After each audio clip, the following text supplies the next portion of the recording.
It's Sunday, October 5, 2025. I'm Anthony Davis. Welcome to the Weekend Show, where we make the time to consider the news of the week. You can support my work and independent journalism at patreon.com/5minute news.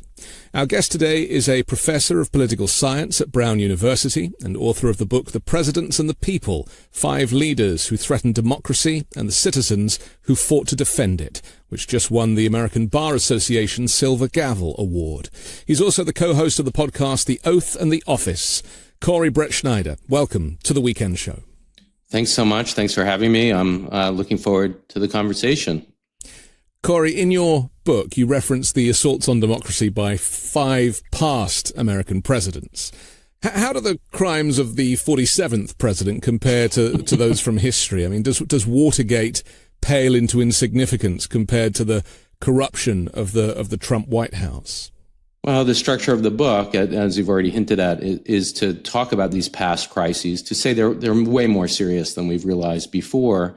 But also each one of them has an aspect of Donald Trump. He really is all of them at the same time. And if that seemed like hyperbole before this term started, we see now that it's really not.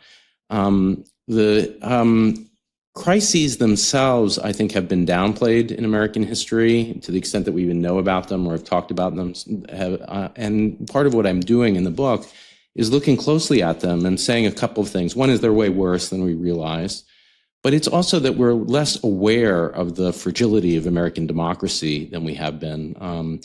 UK Westminster model, for instance, parliamentary democracy, is much more flexible than the US model. It has a rigidity to it, and it has a danger in it. And the danger was recognized from the beginning of the country's founding by the anti-federalists, those who argued against ratification. So Patrick Henry, who of course is our most famous anti-federalist, a revolutionary hero who said, "Give me liberty or give me death," less known is that he said, "Do not ratify this Constitution, because if you do, it has a mechanism in it, the presidency, that assumes a good person in power." They were assuming George Washington. "What if you have a bad president?" he said. And then he said something really frighteningly prescient. He said, "What if you have a criminal president?" The system's not designed to withstand that kind of person. Impeachment's not going to work. The idea that the court is going to be a check is not real. They won't be able to indict. And so who will, as he puts it, who will stop this force? And his answer is nobody. And he predicts American democracy will collapse. Now, my hopeful story in the book is that he was partly right, that we really don't have the normal means, the supposed checks and balances that Americans learn in 7th grade don't work against such a president and haven't in the past. They're not working right now. But we do have a mechanism that does work, and that's the strength of the American people coming together to defend a democratic as opposed to an authoritarian idea of the Constitution. And they prevail in a very specific way, which is getting behind recovery presidents that put American democracy back in order. And so the argument of the book is that this structural danger has reared its head 5 previous times. Certainly it is right now again. And the traditional checks don't work, but American democracy can come through. There is hope because the American people have galvanized around a democratic idea of the Constitution and installed what I call recovery presidents that have put things back together. So as bad as it is now, I believe there will be a recovery. And part of the argument, to go to the heart of your question, is it was this bad in the past. I mean, if I just give the examples, the Sedition Act did shut down the opposition party. Dred Scott denied, with the aid of President Buchanan, all rights to Black Americans everywhere, not just enslaved people. Andrew Johnson really almost did succeed in bringing slavery back under a different name. Woodrow Wilson did nationalize white supremacy. He wasn't the first white supremacist president, but he was certainly the first white nationalist president. And you mentioned Nixon. Part of the story that we tell ourselves about Richard Nixon, which I undo in the book, is that it was all about Watergate, which is a kind of silly small crime. But those weren't the real crimes of Richard Nixon. They were much more intense, and they had to deal with the attempt to shut down his opponents, including the person I interviewed at length for the book, Daniel Ellsberg, who he was obsessed with.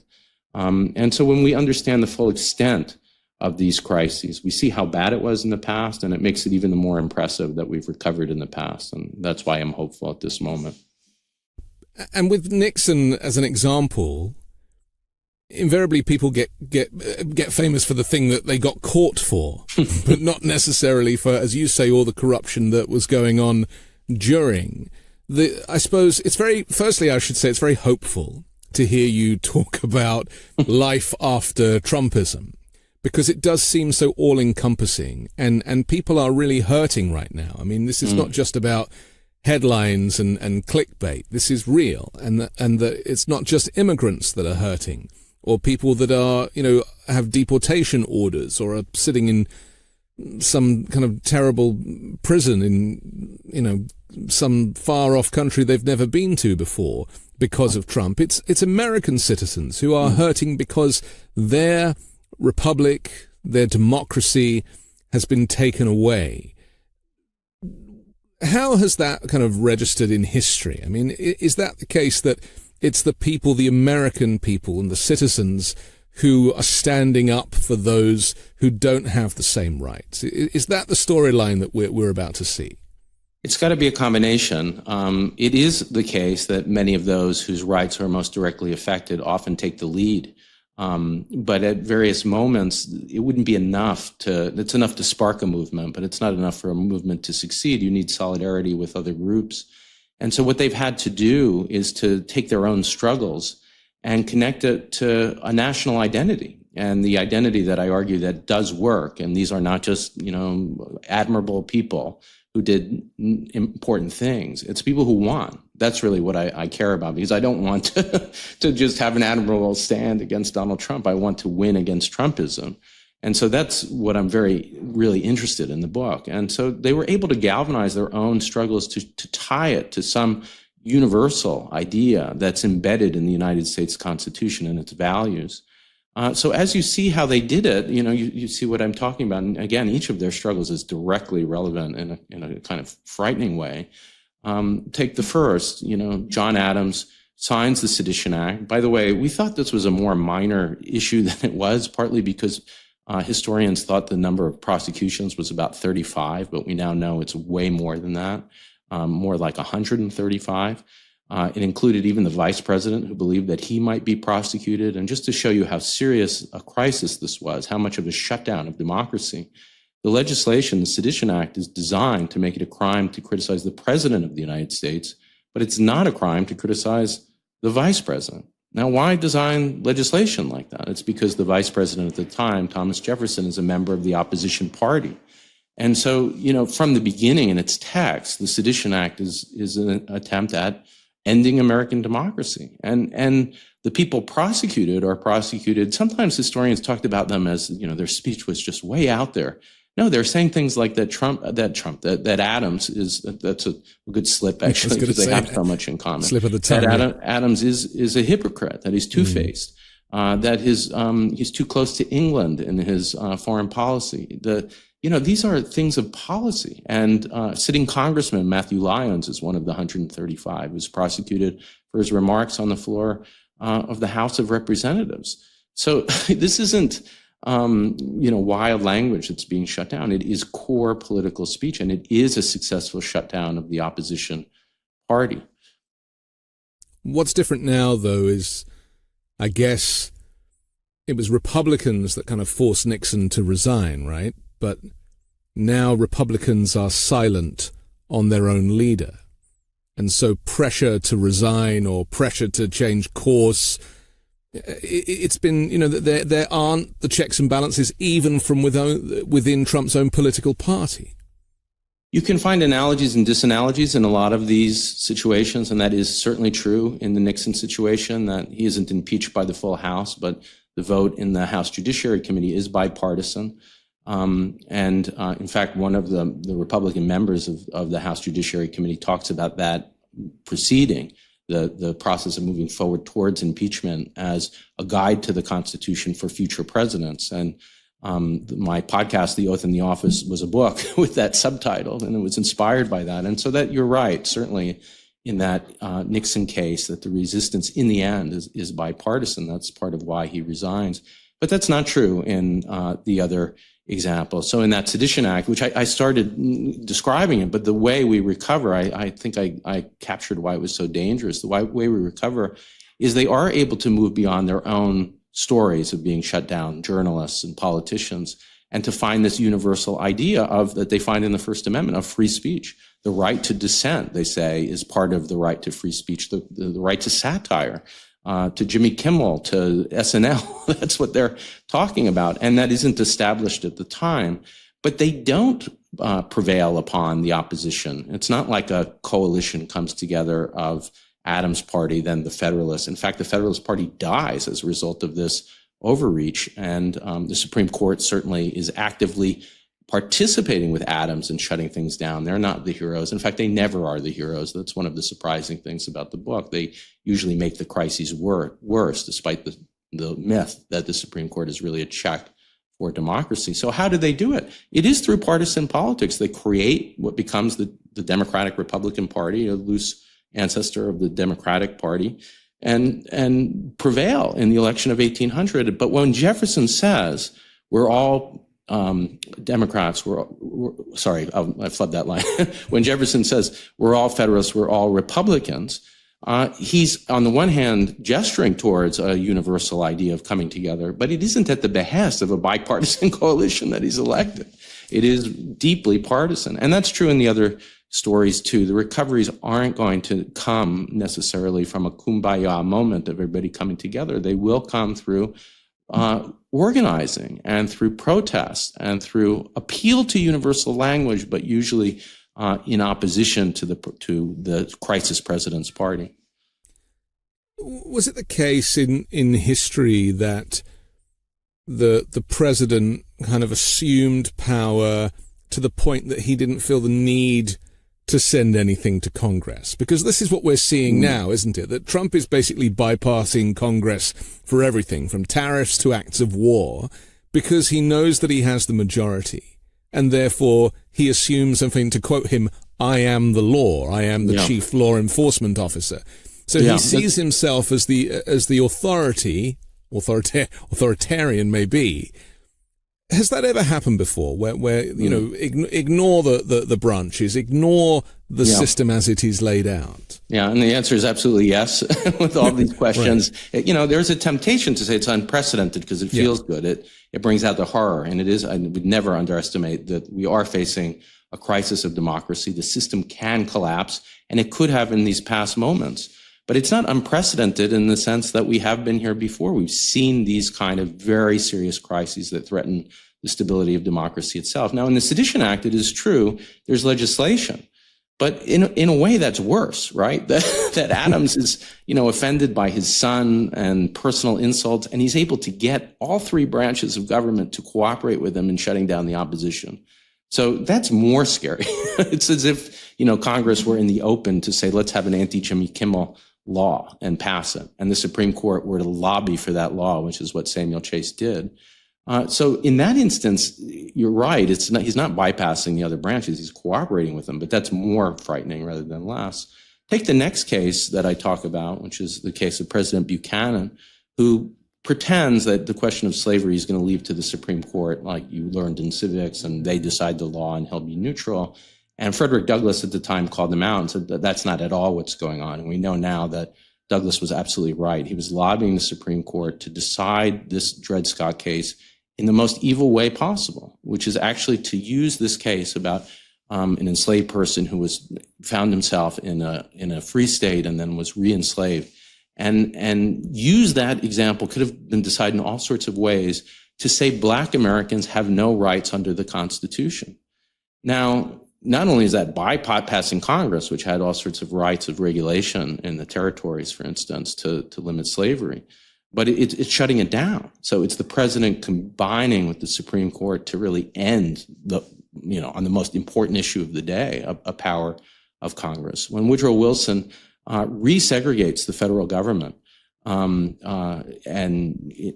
I argue in the book, I went into his into the archives in Princeton, near where I, as a graduate student, took classes and found his lecture notes. And he talks about the idea of national efficiency. That's what a president is supposed to do. Beyond Congress, beyond the court, it's the president alone that's responsible for national efficiency. Now, what's in the way of national efficiency? It's what he calls friction, which is a kind of code word that he uses in the lectures and elsewhere for integration. So he, on his own, without any official act even, brings white supremacy to spread throughout the national government through the segregation of the federal government. Now he's called out in real time by William Monroe Trotter and Ida B. Wells, who know to resist. They see the danger. So that is in Congress. He creates the bully pulpit, which is sort of the ultimate way of bypassing the other branches. Technically, it's Teddy Roosevelt creates the press office, but Wilson puts his students in the press office. He knows how to really use the power of persuasion in order to affect change. And part of what he's doing is spreading ideas of white supremacy and pro-nativist ideology. So, for instance, during Red Summer, some of the worst racial violence this country's ever seen, rather than quell the violence, he's giving speeches about hyphenated Americans and kind of upping the level of tension and more. None of that has to do with other branches. That's just him on his own. Or Andrew Johnson giving speeches about how his opponents in Congress, including one especially, should be violently attacked. So all of this is we've seen before, and it's especially the bypassing of the other branches. And in the example that I gave you, where he doesn't bypass it, John Adams, it's scarier. I mean, that he has that kind of control over all three branches. Talk to me about how propaganda has been used over the years, because as an example, just a few days ago, Trump says, we're going into Portland, Oregon, because we have to quell the violence and you know, all of the hatred and everything that goes with that. But there wasn't any violence. So, you know, he's sending in the military, the National Guard, and the timeline was such that, you know, whether it was a mistake or whether it was pure propaganda, it does appear that Donald Trump, who is a master marketeer, as much as we hate to put master in his name to anything, but he really is manipulating the narrative.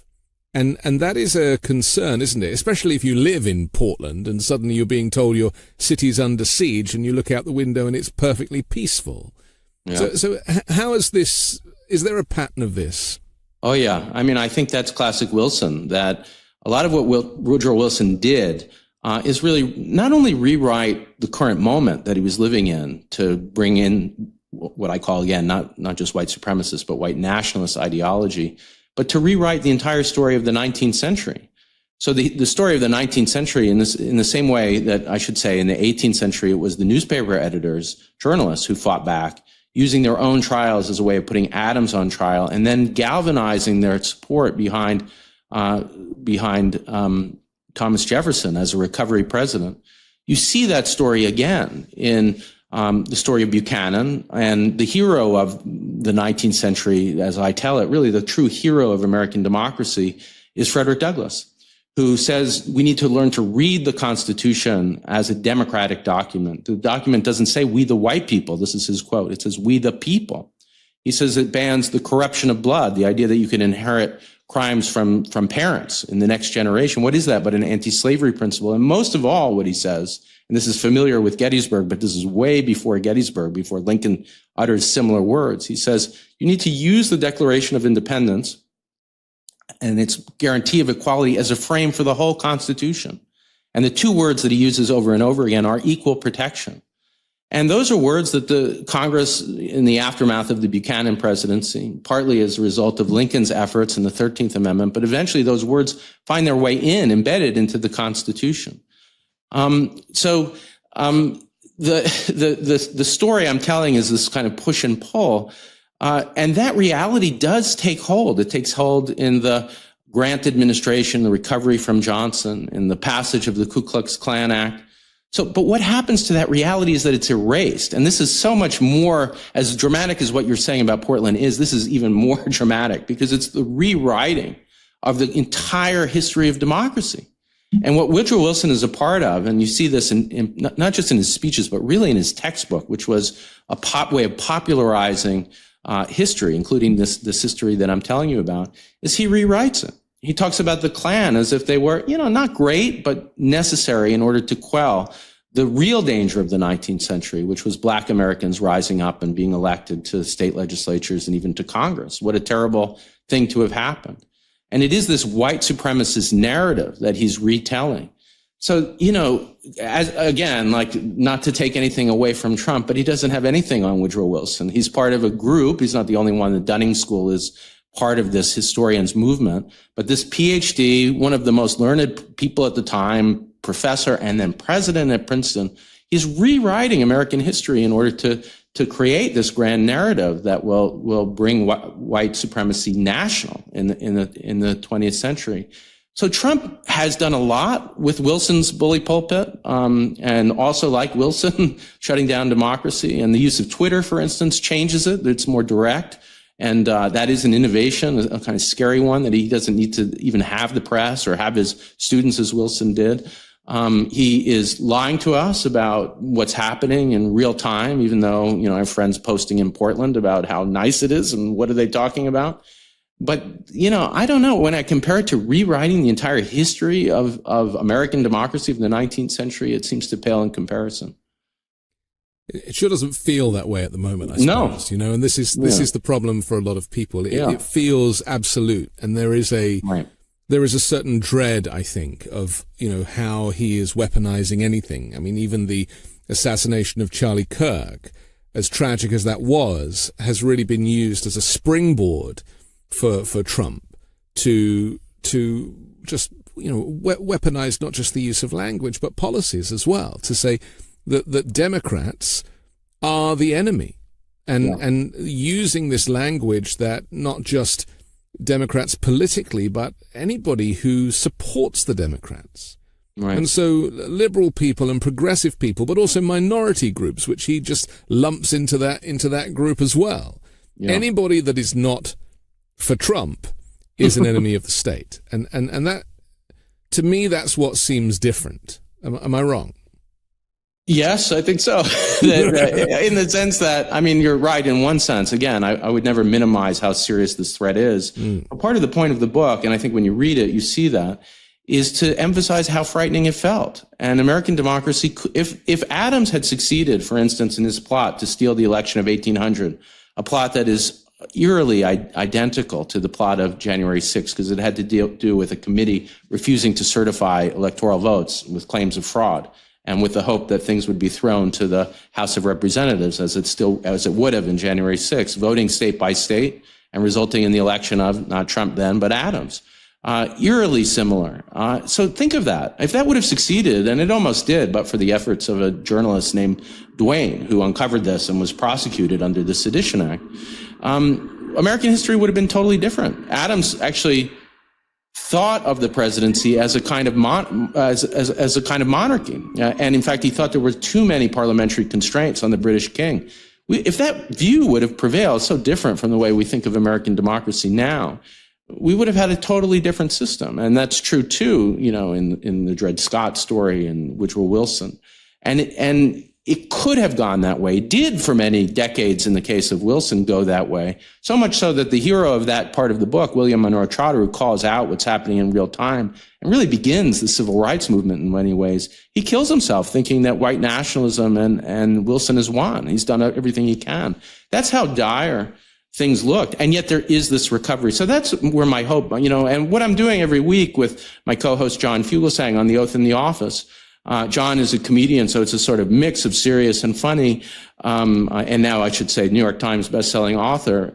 We're bringing out the horror of the current moment, but also each week trying to show the hope, the way forward, partly through history and past examples, because as dire as it is now, and we could do this with each of them, and I'm happy to keep doing it because I think it's instructive, it was that dangerous then. And again, when you compound that with the fragility of the system that Patrick Henry identified, it really could have collapsed. And yet it didn't. That's in a way the amazing thing. It's remarkable. It's not that it was inevitable. And, sometimes political scientists talk in terms of mechanisms. I don't talk that way. I talk in terms of hope, because we did succeed in the past. It doesn't guarantee future success, but it's more than possible. And we have, by the way, what they didn't have. We have their legacy. We have the ideas of American democracy, the idea of dissent, the idea of equal protection, the idea never really realized after Nixon. I'm happy to talk about why that recovery was far from complete. But the idea that no person, not even a president, is above the law. Now, the book came out within a day of the immunity case. That's an insult to that idea. Yeah. So we are in a crisis, But the idea is still with us. The president is not above the law. I spoke to two of the grand jurors who, many of them voting with two hands to indict Richard Nixon, a story that isn't well known at all. But they did try to do this indictment. They were convinced by Leon Jaworski, usually seen as a hero, not a hero in my story, to not do it, to delay, and the pardon took away their possibility, despite their serious attempts to indict him from doing that. They ended that. But when I spoke to one of the grand jurors on the phone, she was like, I was amazed just talking to this person. Nobody's ever heard of either of these grand jurors, and their families knew they were involved in something important. But, the simple intuition, nobody's above the law. The president's not any better than we are. That idea of equality, we have the legacy of these past victories, maybe without realizing it in depth in the way I'm telling the story. But that's an additional reason for hope. The problem is that most people are not academic in the way that you are. In fact, I think the statistic is something like half of Americans read at a 5th grade level. Or might be 4th grade level. I'll have to check. But this is problematic, isn't it? When you're not well read and you're not academic and you're not educated to look to history. And we are living in a world so different to the references that you make in the book because of Truth Social and Twitter and all these various mechanisms for communicating, but within an ecosphere. So people are, the people that watch Fox News, they're not getting an alternative view of any kind. Yeah. Was it ever like that before? Because, this is how Trump's been able to be so successful and convince people that he is worth re-electing, is because he controls the media as much as he controls the narrative. Absolutely. He doesn't control all of the media. He doesn't control the Oath in the Office podcast or Midas Touch and all of your brilliant shows. That's that's the last two left. For now. Right, yeah. And, that connects actually to the story of the past. I do want to say something that is surprising. I didn't expect this in writing the book, but just on the main point about your point about education. The most educated presidents, and Trump is far from that. He's easily one of the least educated, despite having a degree from, an Ivy League school. But the most educated in some ways are the most dangerous because they understand the mechanisms so well to achieve their goals. So Adams is usually regarded and lauded as one of the premier intellectuals of his time. He's got a mini series about him. Paul Giamatti plays him. My colleague and others, I think my colleague Gordon Wood interested me in a lot of conversations in the book. He loves Adams and is a defender of him, partly because of how remarkably brilliant he was for his time. I read the books. They're pretty good. They're not as brilliant as everyone says, but for a president, it's unusual scholarship. But yet, what did it lead to? It led to an idea of monarchism, an idea of confidence such that you would shut down the opposition party, joined by the most prominent and educated Supreme Court justices like Samuel Chase. And, we see that now with Alito and Thomas and Gorsuch, the only, by the way, Supreme Court justice with a PhD in American history. They are not battling against the shutdown of democracy. They are enabling it. And that's true then too. Wilson, I've mentioned at length. I mean, my gosh, that is, the one of the premier political scientists of his time.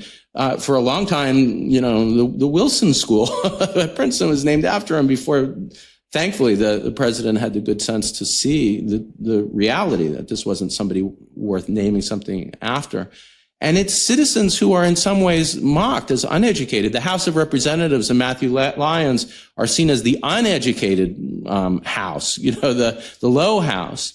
And yet their common sense is so reassuring, and it doesn't come from some form. Yes, they are journalists, so they're literate, but it's not that they're high-minded intellectuals. They see something basic. Frederick Douglass, of course, an enslaved person who finds his way to freedom. And of course becomes educated, but self-educated.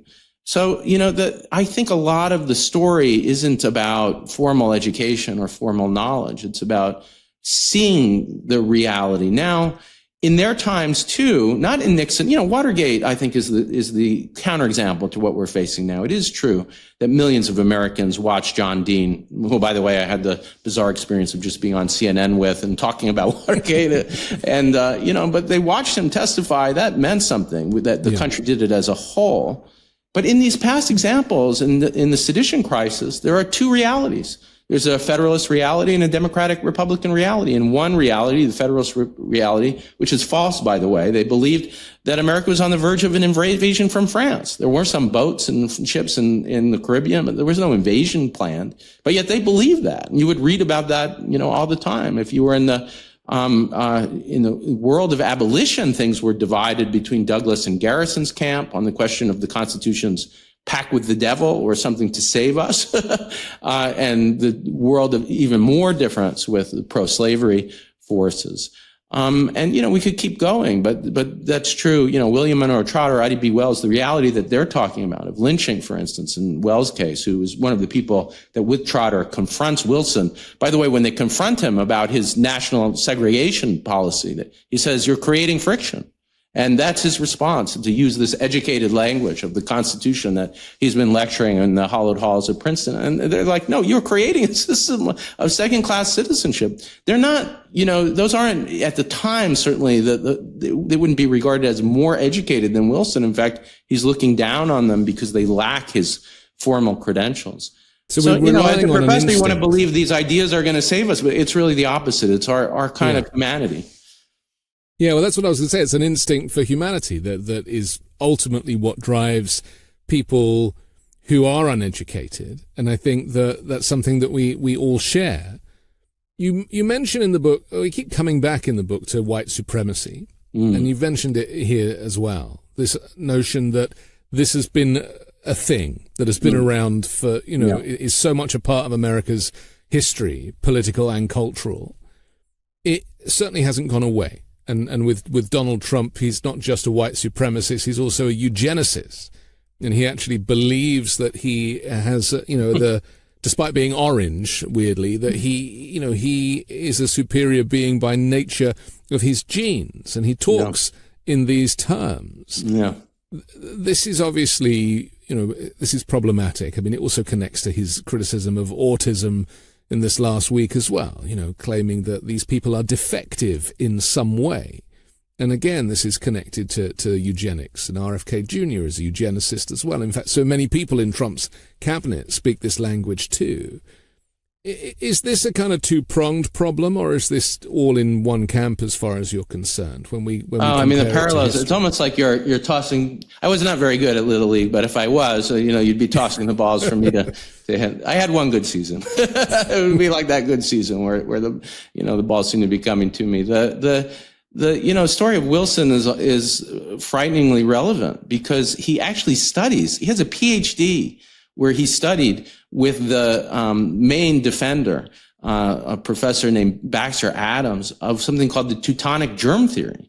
And that is the pseudo-scientific origin of what becomes, a lot of eugenic theory. This is a Pete Hegseth ththing. He says he never washes his hands because he doesn't believe in germs. Well, this is a side note, but it really comes together because when I did my PhD at Princeton, and I taught for a professor who is celebrated by Hegseth, a conservative professor, and I'm not 100%. I'm putting it at 90% sure I was his TA. So I'm responsible, and the class, by the way, is civil liberties, which makes it even more wild. So I know many of Hegseth's teachers, whether he's firmly in that camp or not, it is been around for a long time, and the form that it was around during the Wilson period. I mean, the idea that the president of the United States, Trump doesn't have a PhD in Teutonic germ theory, the theory of, and that's how deep Wilson's white supremacy was. I mean, in fact, it's well known about Wilson that the film Birth of a Nation, a celebration of the Ku Klux Klan, the first full-length film, was shown in the White House. But what's less understood is that the reason why he was so concerned to promote it in the showing in the White House, but also in many other ways, was because his roommate at Hopkins was the author of The Klansman, the book that's the basis for that Birth of a Nation is based on. And what I argue in the book is that there are eerie parallels, at least, between many of the scenes that of the 19th century that Wilson describes in his textbook and the film. And those parallels, show you that this isn't just some thing that he did, to like the movie or something. No, his white supremacy is deeply ingrained. And in these lecture notes that I went and looked at, in addition to talking about friction, is he really undoes the idea that there was any Reconstruction at all, that the 13th Amendment ending slavery, the 14th Amendment guaranteeing equal protection, and the most important of those post-war amendments, the 15th guaranteeing the right to vote, at least for men, free from discrimination, and then providing a mechanism for Congress to pass new laws, shutting down the racial violence around the United States, which Grant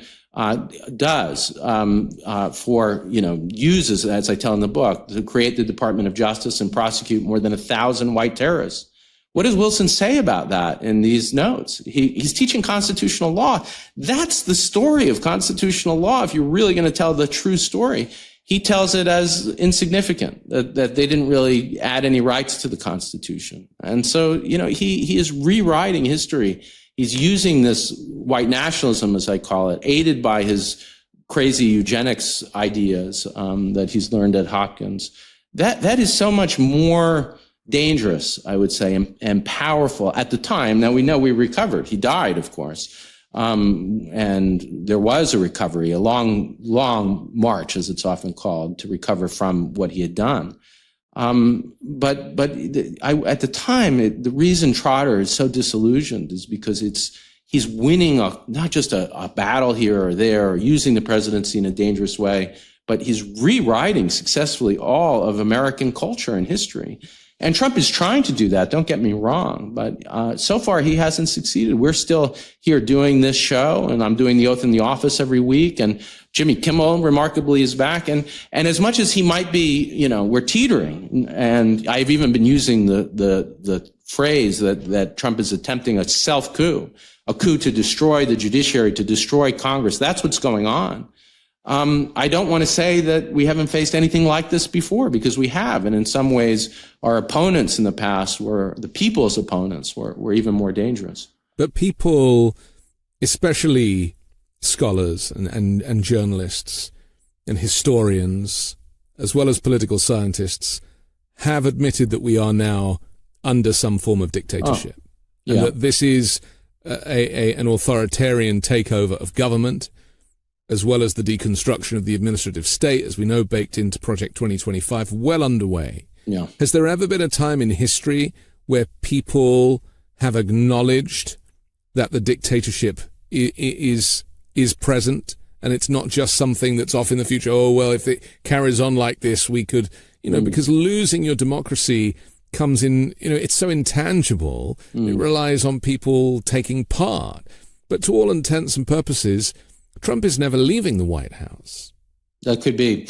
And I don't want to downplay anything that you've said, because every week we're documenting that. We're talking about it. In fact, I've been using the phrase to say future historians, when they look back, I had a piece in The Guardian saying something similar, and I've been saying it every week on the Oath in the Office. They'll refer to this period, there's a very good chance, likely even, as the dictatorship, because he has succeeded in so eviscerating the other branches. And the court, although there's some moments of pushback, it's not completed, has been enabling it. And the Project 2025 use of the unitary executive theory, which I talk about every week on the podcast, created in the Meese Justice Department really in the 1980s as a way of exerting control over the president's ability to hire and fire and to destroy independent agencies. Partly it was aimed at destroying the independent counsel law that allowed for the possible prosecution of a president.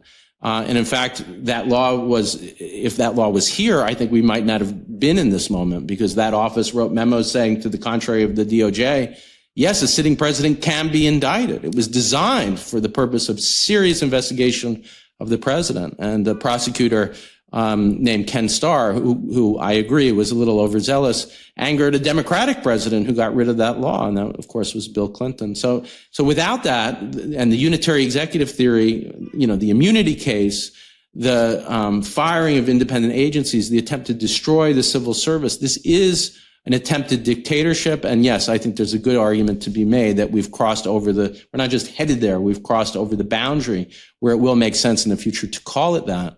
But now, have we ever seen anything like it? Yes. I mean, I'll start with Adams. Not only was there a shutdown of the opposition party, Jefferson and Madison, by the way, are writing to each other in code. And Jefferson is saying, we've really got to be careful because I could be arrested under this law. In some ways, as much as the newspaper editors criticizing Adams were the primary target, Jefferson was also a possible target because he's the leader of the opposition and the biggest risk to Adams. Adams flirts with all sorts of monarchical ideas, including Jefferson complains in one letter, the guy wants to bring back royal titles. I thought he was with us in this whole Declaration of Independence. Wasn't he part of the group?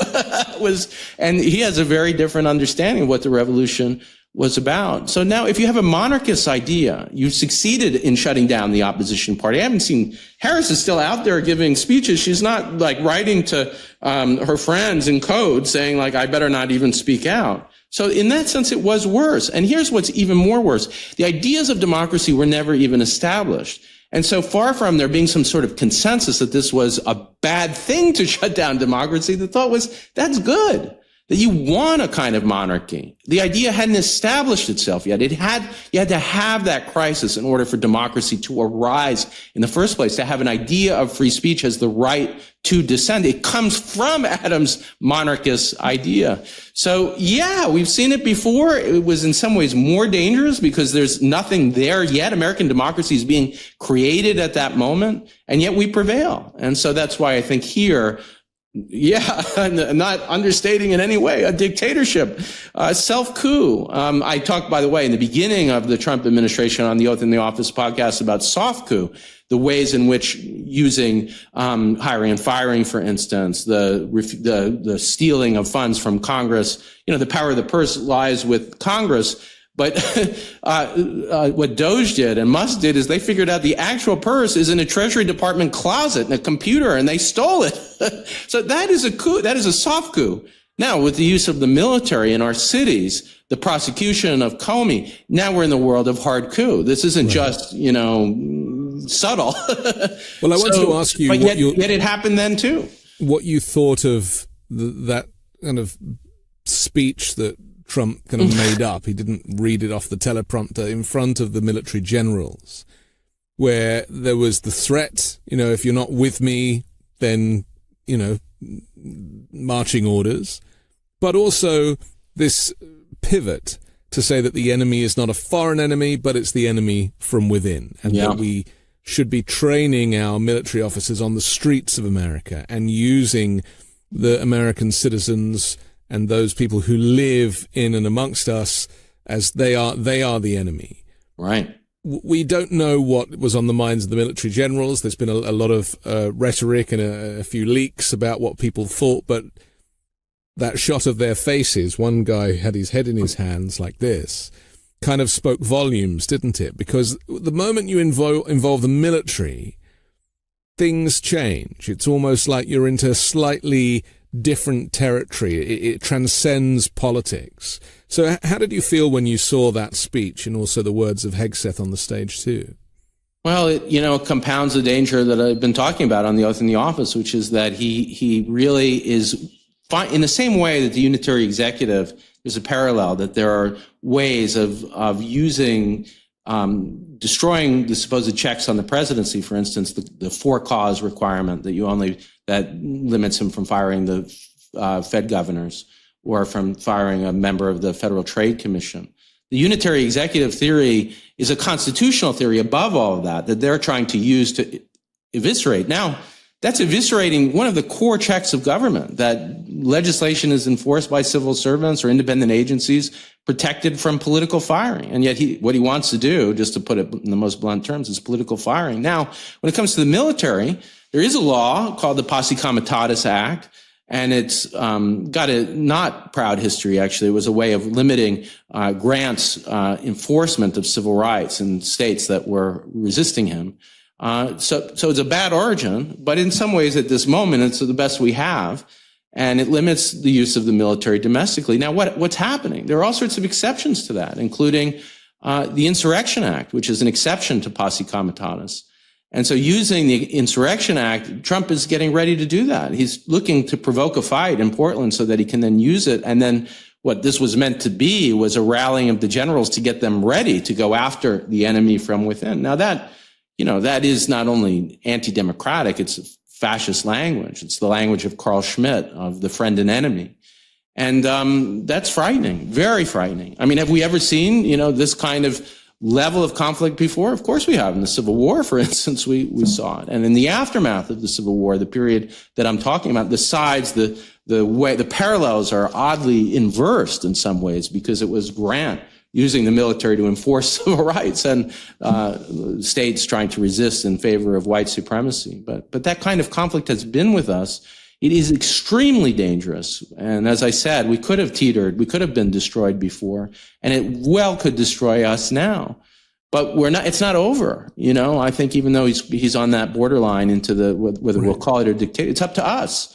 And we can fight back. By the way, we did fight back during the last term, and we did prevail. And it was partly civil servants, but it also was citizens demanding that this president not be that he be held to account. But those civil servants have all been fired. I mean, this is what's changed. That's right. Is that the protections from within as well as outside have gone. Right. Can you tell me anything about this figure that gets banded around, that it only takes 3.5% of the population to overthrow a government? Because this is very positive if it is the case. Yeah. How does that work? Because, my fear is that this is an assault on all levels. Trump has the Supreme Court in his pocket. I disagree with you slightly about them. I think they're very performative. I think they'll give you one, and then you'll think, lull you into a false sense of security. But they've done that on purpose because they know what's coming down the pike. And I'm sure that we're going to see the reversal of gay marriage and potentially interracial marriage and goodness knows what else. So he's got that. He's clearly got the Republicans in Congress, and that is a done deal. He has the executive. He's not even bothering to put anything to a vote anymore. So Congress are barely in session, and this is problematic. He's now going for the military.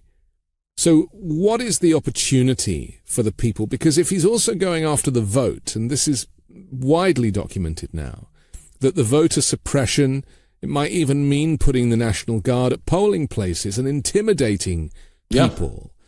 Is it the vote that is the last bastion of democracy, or is there something else that 3.5% can make use of to bring down a fascist regime? Yeah, in my examples, it really is elections. The election of 1800, another election which really calls to mind what you were talking about, pivotal, the election of Ulysses Grant in 1868, done at gunpoint. A lot, thousands of Black Americans were killed and risked their lives to go to the poll to elect Grant. And when he was elected, that it is why it was such a powerful recovery. He knew that. And he devoted his first term to these enforcement acts, to the creation of the Department of Justice as civil rights enforcement. That's why you needed posse comitatus. That was an act of resisting that kind of success later on.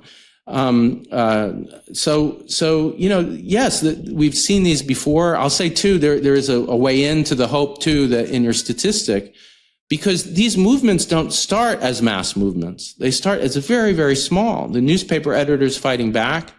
I looked at Frederick Douglass's paper and the North Star, the name of his two publications. How many readers did he have? It was in the thousands. So, The Oath in the Office and Midas, we have way more people watching us and listening than Frederick Douglass did, not comparable.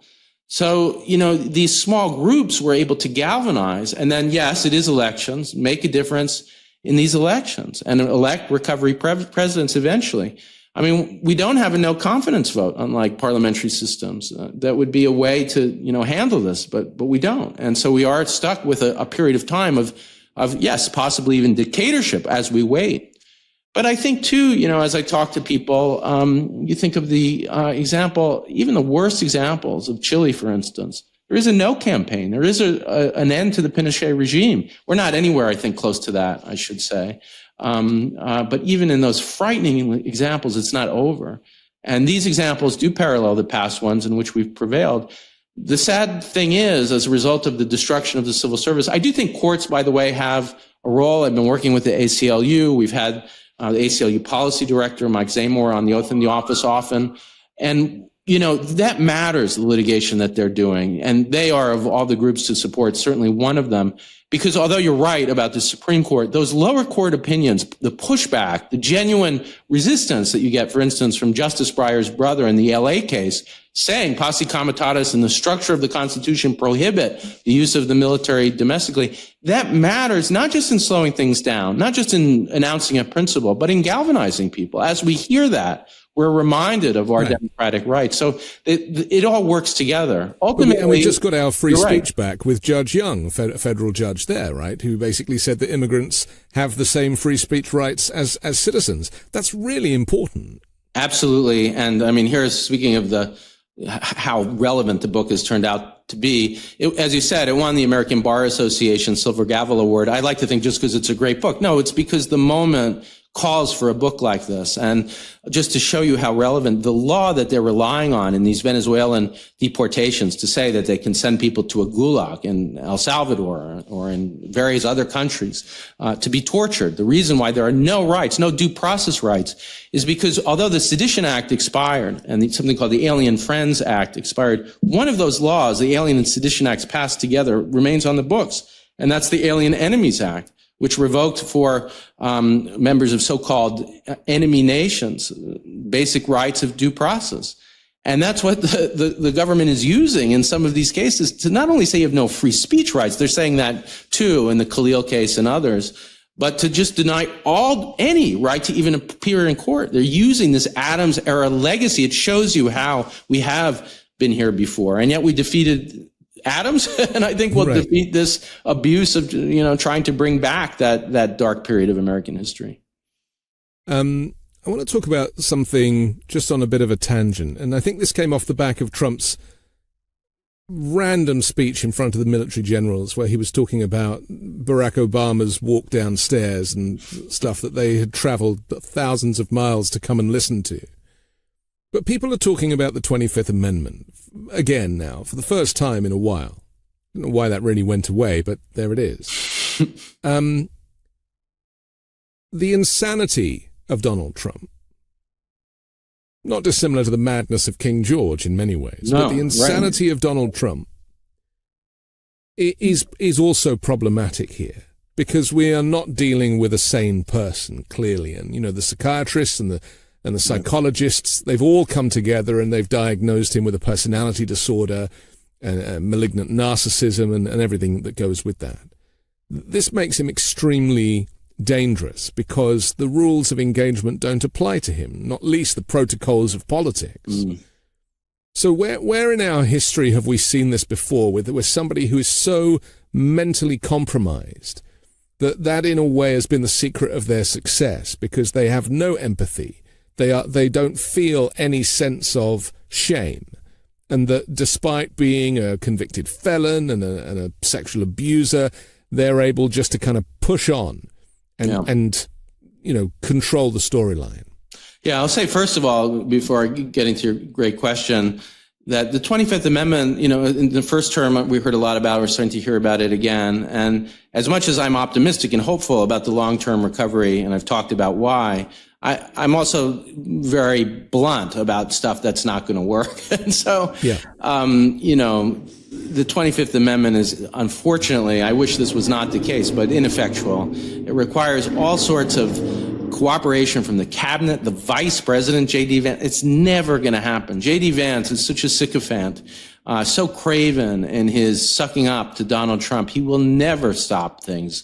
Unless, he was 100% sure he was going to get rid of this guy and then he would do it. But I don't see that happening. And what's so ill-designed about it is that it takes the president's closest allies and then asks them to remove him. It's just not going to happen. Then you need cooperation eventually from Congress, and this Congress won't do it. You would sooner get an impeachment and removal. We're not going to get that with this Congress. We might with the next. That is one thing that I should say there too, as much as I want to be optimistic, and I was a huge proponent of the 2 impeachments, and would be in a new Congress if the Democrats take the House for doing it, but not for the reason that people think. It's never worked before. The 2/3 requirement, like the 25th Amendment, is so burdensome. We're not going to get the votes likely. But what happened in the impeachment of Andrew Johnson in the 19th century is a nice illustration of how you can tee it up. And he's certainly not going to resign like Nixon. He sees that as, what was wrong with this guy. But you tee it up, and Johnson didn't even get the nomination of his own party. The impeachment sting was so bad. And I think that is partly the story. The impeachments helped to set that election against Joe Biden and to help bring the victory and to get Americans, not all, but many Americans, to see that Trump really was a walking threat to democracy. Now I've lost the thread of your question, but it was the mental health question. But I have another question now. But you were asking too about history and the way that have we had anyone as nuts as Trump? I mean, that's basically the question. Definitely. Andrew Johnson, when you look in the speeches, they are wild and nuts. The guy is, and I think this goes beyond Trump. He is talking about his opponents in the Reconstruction Congress. He's trying to bring slavery back under a different name. They're trying to end slavery and the vestiges of slavery, to create an end to subordination. And he's essentially threatening violence against them in these speeches that he's giving around the country. When you read them, and one of the articles of impeachment was about the incitement of violence, basically, against members of Congress. So yes, that was a kind of wildness. And that is different, I should say, from John Adams and Wilson, who are more learned. But yeah, Johnson, he compares himself to Moses at some point, as I talk about. Douglas thinks that you can reason, Frederick Douglass, you can reason with him. And this guy's, thinking about himself as Moses for Black Americans. Right. And that's why he has to bring slavery back under a different name. So yes, that is a crazy man. The stories of Nixon and the erraticness, when you listen to him on the tapes, as I did, and he's told, for instance, that I told you I interviewed Ellsberg at length. Well, he's the target for so many of these crimes. He's talking to Kissinger, and he says, look, he thinks that Ellsberg has a second set of Pentagon papers. The Pentagon papers about the failed history of the war during Johnson weren't about Nixon. But he thought there was a second set and that there was evidence. And actually, Ellsberg told me he did have it. It just was in a different location than Nixon thought. But the papers Nixon was convinced would show that he had committed treason by negotiating with the Viet Cong to postpone the war until they could get a better deal when he was elected. He did not want them to come out. So now this is not conjecture. You can all hear this on the tapes themselves. They're on the internet. Kissinger and they're talking about it, and he's saying, I need what's in that safe. He thinks they're in a safe in the Brookings Institution. And Kissinger says, well, Mr. President, if they're in that safe, they shouldn't have those materials. Let's go to court and get, a good person, Henry Kissinger. And you're in trouble when the person defending the rule of law, by the way, in your administration is Henry Kissinger. And Nixon said, the recipient of a Nobel Prize, right? Yeah, unbelievable. And that Kissinger said, Nixon says back, no, Henry, I want it done on this is a word he uses, thievery basis. He's ordering a crime on the tapes. And then the stories of him, that the Secretary of Defense was so worried about his drinking that he gave an order to his staff that if there was a nuclear launch from the President of the United States, he was likely drunk, and to call him to confirm. That is a kind of coup, actually. There's nothing in the chain of command that says you can do that. These two examples are, right. They're very different than the Wilson and Adams, but they're frighteningly wacky would be an understatement. And now we worry insane. About the Secretary of Defense's own drinking. So, right. how things change. Now we've replaced the president's drinking with an alcoholic Secretary of Defense, and likely my former student. Sorry about that. So we speak of Kissinger getting his Nobel Peace Prize. Trump is desperate for this, and partly because Barack Obama got one, and he can't live with the fact that a person of color can get one in the same job. It kills him as a white supremacist, I'm sure. I as I was educating myself about the latest plans for Gaza and Trump's kind of plan to bring peace to the Middle East, which is, of course, full of holes. And, the Abraham Accords are very performative and don't really have any substance. But I thought for a moment, hang on a second, like, they're going to give him the Nobel Peace Prize. Partly just to shut him up, but partly because this is the only reason he's doing this. He doesn't care for the Palestinians or he doesn't care for anybody, clearly, but I mean, there's no empathy there. Yeah. This is all about what he can get. And I fear that part of this agreement, part of this arrangement, I mean, I know that Netanyahu's already nominated him for one, but it is that, they might even invent a new prize with a similar name just to, give him that crowning moment because he wants to have that legacy. Well, it's such a frightening thought because it is that kind of rewriting of history then that we talked about with Wilson, taking a moment of the end of the beyond evil institution of enslavement and turning that into, the story of reconstruction, of triumph over that institution, of the anti-subordination movement, of the radical Republicans in Congress, the election for the first time of black members to state houses and the U.S. Congress, and rewriting that into the opposite of, a horrible thing, and the Klan, the evil movement of the time, into the heroes. If the world starts to recognize Trump as anything but what he is, which is an opponent of not just liberal democracy and constitutional law and the rule of law, but decency, that gets scary, and history is really being rewritten. And yes, I think that starts risking that as hopeful as I've tried to be, that we're teetering into a different direction. And if there is a recovery, and I still would be hopeful, even if that happens, that it's not going to be 3 years. It could be decades. And as I mentioned the Pinochet example, I don't want to be cavalier about that. That was like over a decade that it took to recover. And we've had over a decade of Orban, even though we might recover from him. But we've already had a decade of Trump. I mean, people forget that he didn't stop campaigning and lying during the 4 years of Biden's presidency. Yeah. And now, to all intents and purposes, 2028, he has his eyes set on it, not least because he's already produced the merchandise for it. Yeah. I mean, this is very serious. He will find a reason to say, the election was taken from me, I was exiled to Mar-a-Lago, I deserve to get that term as I should have done, and he will make that happen. I am sure of it. And I think people are starting to talk about it in those terms now, too. Well, we did, I would say it hasn't been continuous. We did stop him. What makes him very different, I should say, as much as I've been emphasizing the parallels from past presidents, and I said this in an interview with Thomas Edsall for the New York Times, is that he came back. And then all those examples that I've told you about, once they lost, they lost. That was it. Nixon, moved to California and then Saddle River. He was on CNN and did interviews, but he wasn't back in politics. Johnson doesn't get the nomination of his own party. Wilson dies. Adams disappears from public life, and so does Buchanan. This guy Trump was barred from Twitter and barred from YouTube. Yeah. But YouTube just paid him $22 million as an apology for that. Yeah. I mean, I should say, too, we almost could have defeated him, and the failure to indict him, I think, was the great tragedy of American history.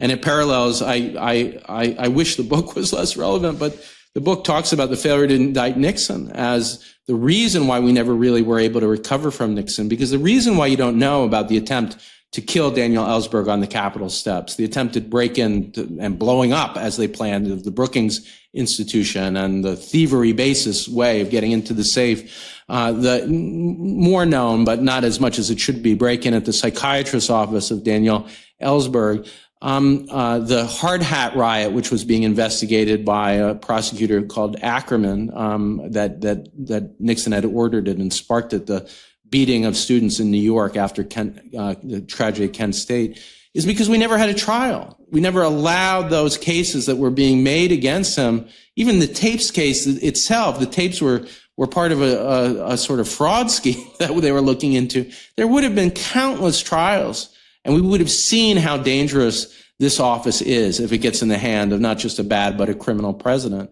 And the pardon for all the kumbaya, it's about moving the country forward, did the opposite. It made us totally unaware of the danger of criminality in the White House. And I think that contributed to Mueller's failure and the failure of Smith and really of the Biden administration. And for all his virtues, Joe Biden was not a recovery president. He didn't put things back the way that Jefferson and Madison did, reigniting the idea of the right to dissent, even during the War of 1812, where I mentioned Grant and the Enforcement Acts and the creation of the Department of Justice, really giving teeth to civil rights, or the story of Sadie Alexander and Truman, desegregating the federal government, desegregating the military, creating the framework that became the 1964 Civil Rights Act and the 1965 Voting Rights Act. Those were real recoveries from the crisis that I'm talking about. But why didn't Biden do And Biden that? didn't do it. Why? Well, it was a real failure. I was part of several, voice in the wilderness, but I certainly was talking about the need at that time for a recovery, and I had the chance sometimes to be somewhat close or give a talk to members of his inner circle. So what were the options for him? Arguments were, you don't know how bad Ken Starr was. You don't know what it was like to create real mechanisms, including the independent counsel, that are capable of prosecuting a president. That's what I was calling for, a new independent counsel that could indict a president. We had it before, we could bring it back. We could tweak it, but we know how to do it. We know how to hold presidents to account. But the worry, I think, of the Biden people was that, Ken Starr was so bad. They're so obsessed with that moment. Government won't be able to function. Well, we're not going to have a democracy if you don't prosecute a president, if you don't put these mechanisms in place, and you don't prepare for the next criminal president. Fine. Biden is a good, decent person. That's not how you think about it. They were thinking about, this is an unfortunate and chilling reality. They were thinking about Biden as the president in the way the framers themselves were thinking about George Washington. Designing a system around a decent person. I have no doubt Biden is decent, and that George Washington was a person who believed in the law, despite his many flaws.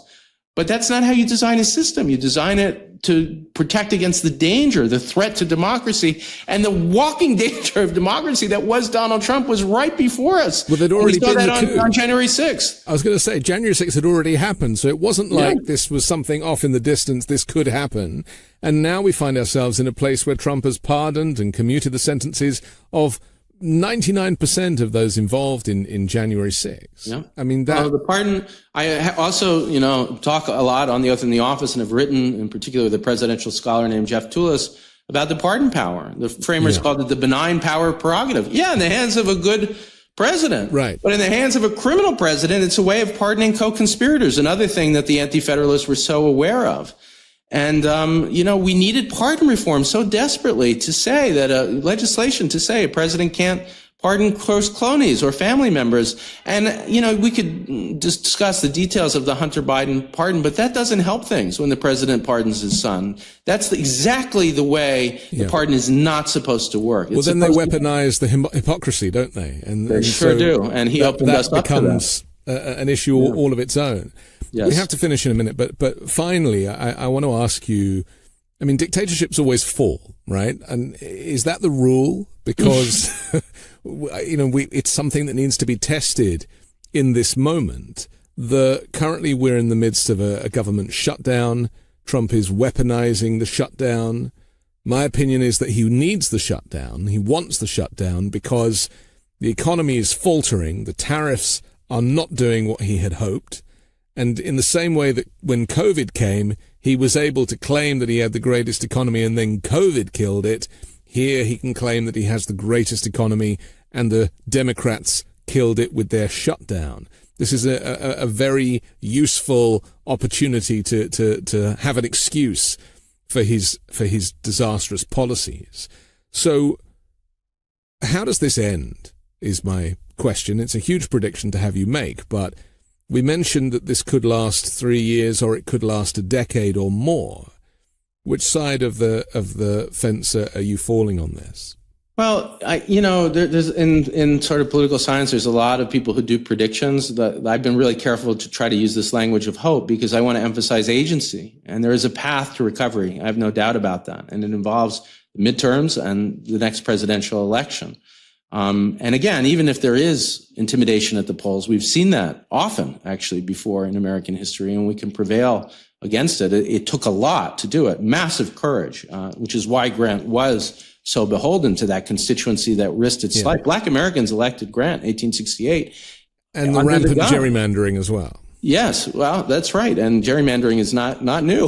Right. It goes way back. So these problems have been with us. Now, what will make the difference is really not Trump. It's us. Whether or not we do come together, whether or not we have a common message, a common vocabulary, and a clear-headed desire to save democracy. And, we began that. I hoped that we began that process in defeating Trump, despite January 6th. That was not the moment. But two things need to happen. It's not, I should emphasize too, and our discussion about Biden's term, I think, brings it out. It isn't enough to defeat him at the polls. To defeat MAGA, to defeat all of this, we need to restructure the American government in a way that reaffirms the idea of the rule of law, that we don't prosecute political opponents as we are with Comey, that we don't shut down free speech by non-citizens who, by the way, the Constitution says Congress shall make no law. It doesn't say anything about citizens. That we have a renewed focus on equal protection. Those pillars of democracy, as I talk about them in the book, and each week on the oath in the office, the right to dissent, the idea of equal protection under law, and the rule of law, not men, those ideas have to be re-enshrined in legislation. And so defeating him is part of it, but it's the agenda of recovery. That's really what will make the difference, or not. Without it, I'm pessimistic, but with it, very hopeful. I'll hold you to that in the nicest possible way. Corey Brettschneider, thanks for joining the Weekend Show. What a pleasure. I'm a huge fan, as you know, and it's an honor to be here. Thank you. I'm Anthony Davis. Don't forget to support me and independent journalism at patreon.com/5Minute News or by joining the 5 Minute News YouTube channel. I'll come back next Sunday with a brand new special guest and more factual news to discuss on the 5 Minute News Weekend Show with Midas Touch.